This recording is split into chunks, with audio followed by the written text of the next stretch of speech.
it's Dr. Beach, and this is your daily dose.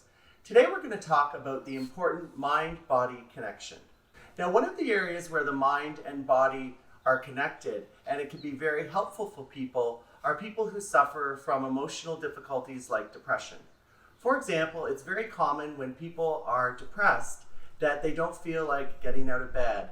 They sit around and watch more TV, or they're not feeling very energized. And so when you're in that state, it makes it very difficult to feel like doing things like exercise or being more active.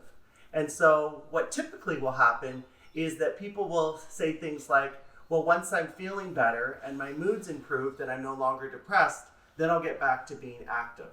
And that totally makes sense. But that's assuming that the mind is very powerful and that's impacting your body. Another way to treat depression, instead of just thinking about changing your mind and your thinking, is to change your body. So for example, you can be depressed and feel depressed, but exercise or get physical activity nevertheless.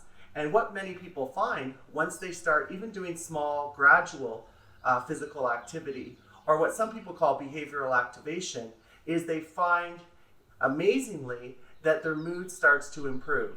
So even though they're depressed, once they start to become more physically active, their depression. So that's an example of where it works both ways and how intricately the mind and the body are linked.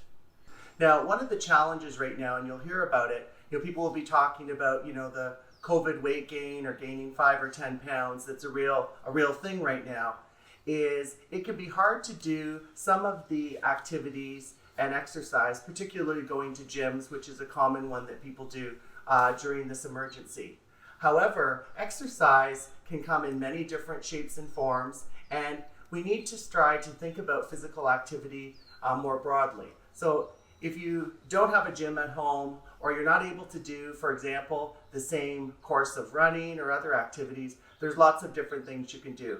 For example, let's say there's a hill near you that you can wear a mask and you can run up and down the hill. Stairs are a great way to get exercise. It's basically learning to think a little more outside the box and think of lots of different exercises. For example, online is a great way. And workout videos have never been more popular as during this pandemic.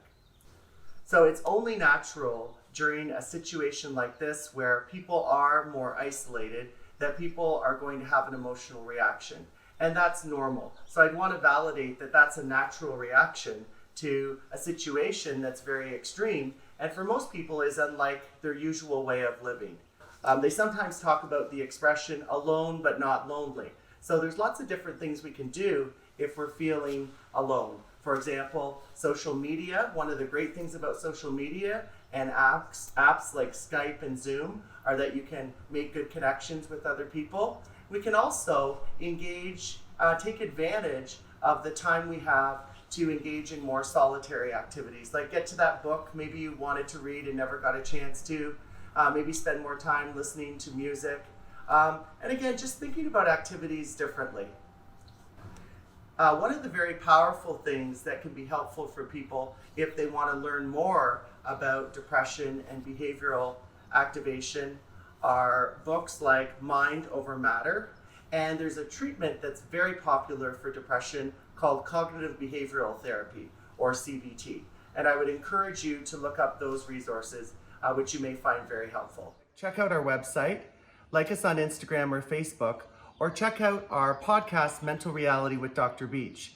And we recently had 3 different episodes on the mind and body connection, as well as COVID and mental health hygiene, and COVID prevention, risk reduction, and treatment.